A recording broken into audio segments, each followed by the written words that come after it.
होना हो तो सदगुरु के शरण में जाओ। बिना सदगुरु के शरण में गए तुम्हारा कल्याण नहीं हो सकता। तब विधि पढ़ पाते ना बड़ी प्रश्न से तो सदगुरु के शरण में जाओ और जाकर के अपने आप को पूर्ण रूप में समर्पित कर दो कि अब सौंप दिया इस जीवन का सब भार तुम्हारे हाथों में। अब सौंप दिया इस जीवन का सब भार तुम्हारे हाथों में।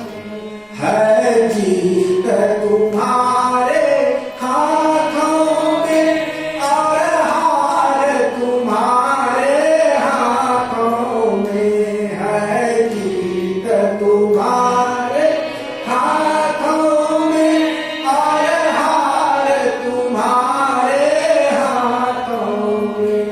अब सौंप दिया इस जीवन का सब भार तुम्हारे हाथों में। सब भार तुम्हारे हाथों में। सब सौंप दिया। हे प्रभु, हे परमात्मा, हे सदगुरु कबीर साहेब, मैं आपके हाथों में मैं सर्वस्व अपना समर्पित कर दिया।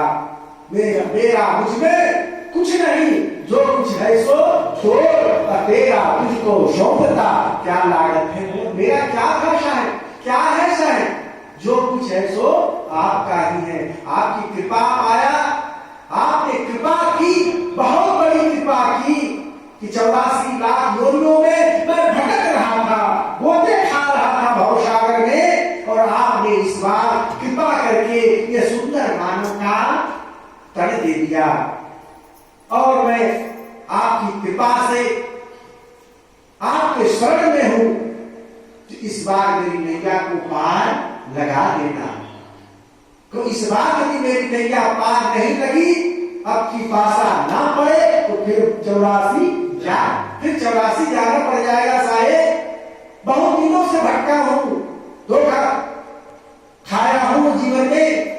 अब इस बार मेरी नैया को पार लगा देना साहेब आप पकड़कर। इस प्रकार से यदि आप भाव विभोर होकर स्तुति करोगे, विनती करोगे, अकेले में बैठ करके केवल साहेब हो और आप हो, और यह विनती स्तुति करते हुए आप इतने भाव विभोर हो जाओ कि आपके आंख से अश्रुधारा प्रवाहित हो जाए। जिस दिन साहेब के सामने अपने दिल की पीड़ा को रखते हुए आंख से अश्रुधारा प्रवाहित हो जाए, उस दिन समझना कि तुम्हारी भक्ति पूरी हो गई। कहां कर पाते हैं? भाव से तो आप भजन भी नहीं कर पाते हो। संध्या पाठ करते हो ना, उसमें भाव नहीं किया। जिसमें आप कहते हो गुरु दुखी तक, है ना, क्या भाव आता है आपके अंदर? इतने तेज स्वर में कहते हो, इतने बड़े अनवरस के भाव से कहते हो।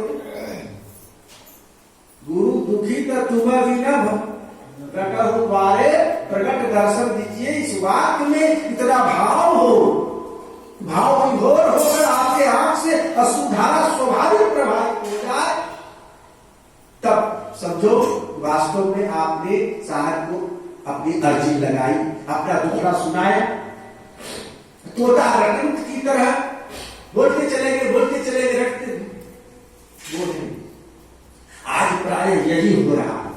भजन तो करते हैं, सुमिरन तो करते हैं, लेकिन केवल फॉर्मेलिटी अदा करते हैं, दिल से नहीं करते, भाव से नहीं करते। जिस दिन भाव से कर लेंगे उस दिन तो जीवन ही बदल जाएगा। जीवन में इतनी चंचलताएं नहीं रहेगी, इतनी अस्थिरताएं नहीं रहेगी, इतना संघर्ष नहीं रहेगा। साहेब सारी समस्याओं का समाधान करते हैं। जिस दिन समर्पित भाव से सदगुरु कबीर साहब की भक्ति करने लगेंगे, आपके जीवन में कोई समस्याएं नहीं आएगी। आएगी, लेकिन आएगी तो पवन की तरह वो उड़ भी जाएगी, पानी की तरह वह बह भी जाएगी, उसका कोई असर नहीं पड़ेगा जीवन पर। इसलिए सदगुरु कबीर साहब की भक्ति पूर्ण रूप में न करो कि साहब ही हमारे सब और इस साहेब का अतिरिक्त हमारे संसार में कोई नहीं है। मेरो तो सदगुरु साहेब दूसरो न कोई, मेरा तो केवल सदगुरु कबीर साहब है, दूसरा और कोई नहीं है। इस प्रकार से जब भक्ति करेंगे सदगुरु कबीर साहब की, निश्चित रूप से साहब प्रार्थना सुनेंगे, विनती सुनेंगे और मोक्ष मुक्ति की प्राप्ति होगी। इसलिए सत्संग की आवश्यकता है कि सत्संग में ही हमें भक्ति करने का, सदगुरु के पास पहुंचने का मार्ग मिलता है संतों के द्वारा। इसलिए साहब कहते करिए सत्संग को बाधा से कल मिटाए, यह अवसर फिर ना मिले। इतना सुंदर अवसर मिला है, मानव का तन मिला है, स्वास्थ्य मिला है और खाने पीने के लायक धन दौलत भी मिला। कोई ऐसा परिवार नहीं है जो भूख मरता हो। कबीरपंथी का परिवार भूख नहीं मरता है, याद रखना। धीरे धीरे उनकी गरीबी दूर हो जाती है।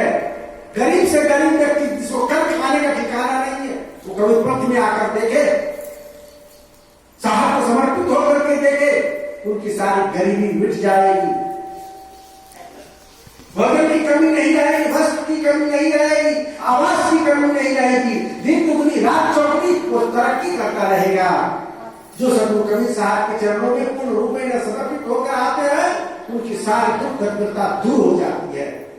हाँ, छल प्रपंच करोगे साहेब के साथ तो गड़बड़ होगा।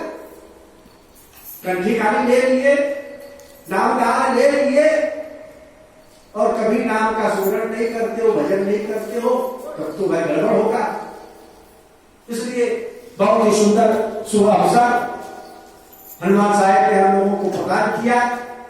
सत्संग का लाभ मिला, अभी कल और मिलेगा 2 सत्र का सत्संग। अभी इस सत्र का सत्संग यही आरती के बाद संपन्न होगा। मैं अपनी वाणी को यहीं पर विराम देता हूँ, समय का अतिक्रमण न करते हुए। साहेब बंदगी, साहेब बंदगी, साहेब।